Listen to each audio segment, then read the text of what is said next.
जय जय श्री महाकाल। स्वागत है हमारी YouTube चैनल में। तो चैनल को सब्सक्राइब करिए, बगल में बेल आइकॉन है वो भी दबा लीजिए ताकि हमारी कोई भी वीडियो आए आप उसे देख सकते हैं, रीड कर सकते हैं, समझ सकते हैं। तो इसी के साथ दूसरी बात कि हम कोई भी वीडियो अपलोड करते हैं तो कम से कम आप लोग लाइक कर दिया कीजिए, कमेंट भी कर दिया कीजिए ताकि हमारा मनोबल बढ़े और आपके लिए हम नई नई जानकारी, नई नई वीडियो हम आप सभी के सामने रखें। इसी आशा के साथ हम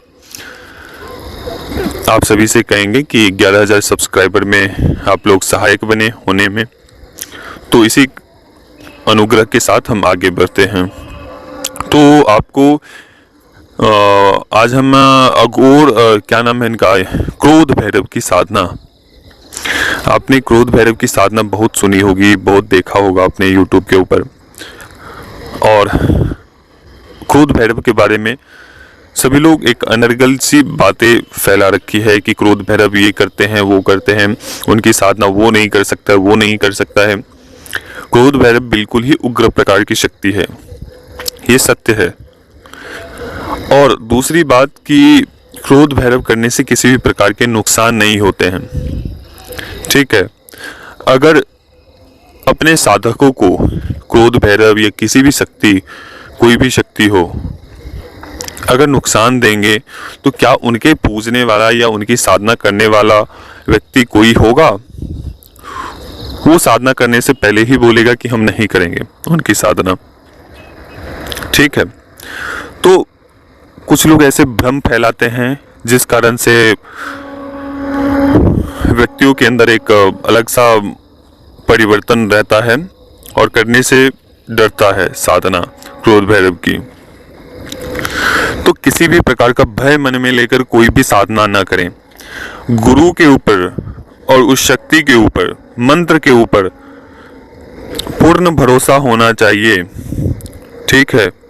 तो ही आपके कोई भी कार्य सफल होंगे। गुरु द्वारा मंत्र जो दिया जाएगा तभी आपके कार्य आएंगे। अगर आपको निष्ठा ही नहीं है, आपको भरोसा ही नहीं है, तो मंत्र कोई कुछ भी नहीं है। मंत्र केवल शब्द हैं आपके उस व्यक्ति के लिए, ठीक है।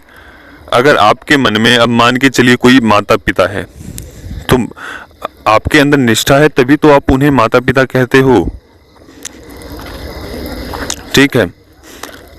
माता को चाची जी तो नहीं कहते हो, ठीक है ना, क्योंकि वो माँ है, हमें उत्पत्ति की है, वो हमें उत्पन्न किया है, उन्होंने हमें दूध पिलाया है, ठीक है, इसलिए हम उन्हें माता कहते हैं। तो यही सब कुछ बातें हैं। तो चलिए हम क्रोध भैरव के ऊपर आते हैं। तो क्रोध भैरव की साधना, आपको एक काला आसन लेना है और हम कुछ मंत्र देंगे आपको, हमारे द्वारा कुछ मंत्र देंगे आपको। हम आपको एक मंत्र देंगे, उसके 1.25 लाख जप करना होगा। 1.25 लाख आपको जप करने होंगे और वह शक्ति आपके समक्ष आएंगी। क्रोध भैरव जी आपके समक्ष आएंगे, बिल्कुल ही प्रत्यक्ष रूप से आपको दिखेंगे, आपको वचन देंगे, वो आपसे प्रसन्न होंगे और वो अपना भोग मांगेंगे। तो भोग आपको पहले दिन रखने हैं और लास्ट वाले दिन रखने हैं, ठीक है। जब आपके मंत्र जब संपन्न होने लगे तो उससे पहले 2-3 दिन पहले अपना जो भोग हम बताएंगे, भोग हम ऐसे सार्वजनिक रूप से नहीं बताएंगे, भोग की गुप्तता होनी है। तो वो आपको पहले दिन, जब लास्ट वाले दिन आपके 1.25 लाख मंत्र पूर्ण होंगे तो वो भोग आपको रखने हैं। और जो भी आपने अभी तक मंत्र जप किया है उसके दशांश आपको, जो भी 1.25 लाख मंत्र होंगे तो उसके 3 बार में आप कर लीजिए दशांश, या एक ही बार में आप उस मंत्र के दशांश करना है, ठीक है। जैसे वो आप मंत्र करेंगे और जब दशांश हवन कर रहे होंगे उससे पहले ही, जब आपके मंत्र आप जब चल रहे होंगे उससे पहले ही वो क्रोध भैरव आपके समक्ष आएंगे, बिल्कुल खुली आंखों से, ठीक है, बिल्कुल खुली आंखों से। लेकिन साधक इतना प्रबल होना चाहिए कि उस मंजर को देख पाए, उस साधना के मार्ग पर चलने के बाद से बहुत भयभीत हो जाते हैं, तो उस समय भयभीत होने वाला नहीं है। अगर उस पल और उस समय को निकाल लिया आपने, उस क्रोध भैरव जी को आपने फेस कर लिया, उस पल और समय को निकाल लिया, 2 घंटे 4 घंटे जो भी समय काल होंगे, वो समय आपने निकाल लिया, तो जीवन में आप सोचो कि हम बहुत कुछ चीज़ों के ऊपर हमने कंट्रोल पा लिया।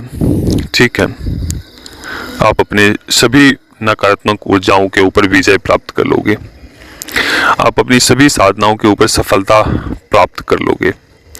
जो भी आपने अभी तक कोई भी साधना की है, खंडित हो चुकी है, उन सभी साधनाओं को भी आप सिद्ध कर लोगे।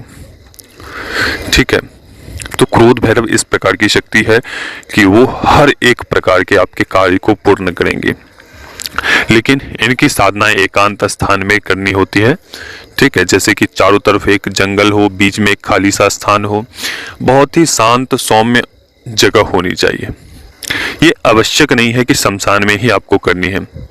इस साधना को आप रात्रिकालीन साधना है, और जब आप इस साधना को करोगे तो बहुत ही अच्छा एक मन लगेगा, बहुत मन लगेगा इस साधना में।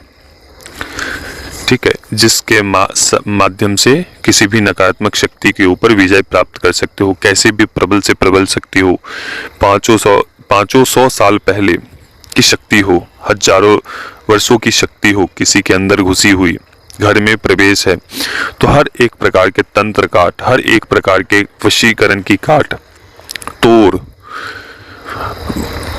कह सकते हैं कि कोई भी कार्य इनसे करवा सकते हो। जिसको आपने बोल दिया वो बोल दिया। ठीक है ना, आपके वचन सिद्धि होने लगती है। ठीक है, उनके माध्यम से हर एक प्रकार के कारणों का पता चलने लगता है। ठीक है, तो ये इस प्रकार की शक्ति होती है क्रोध भैरव। और बहुत सारी भ्रांतियां भी फैली हैं, तो उन सभी भ्रांतियों में नहीं पड़ना है बिल्कुल भी। ठीक है, उन सभी भ्रांतियों में बिल्कुल भी नहीं पड़ना है। तो चलिए, जिनको साधना करनी है, लेकिन ये दीक्षा मंत्र, मतलब कि ये इसके दीक्षा होंगे, इस क्रोध भैरव के एक दीक्षा मंत्र होंगे, और इसे ऐसे नहीं दिया जाता है। ठीक है, इसे जिस प्रकार से एक गुरु मंत्र दिए जाते हैं दीक्षा, उसी प्रकार से ये मंत्र दीक्षा कहलाते हैं, जो आपको विधिवत तौर पर आपको लेनी होती है, सही तरीके से उसका अनुसरण करते हुए, विधान को जानते हुए करना है। तो चलिए, ये सभी विधान हम बताएंगे आपको कैसे करना है, क्या करना है। और अभी तक के लिए अनुमति दीजिए। जय श्री महाकाल, जय महाकाली, जय भैरव। सभी लोग खुश रहे, और क्रोध भैरव माँ महाकाली की कृपा, महाकाल की कृपा आप सभी के ऊपर बरसे, इसी कामना के साथ अनुमति दीजिए। जय श्री महाकाल।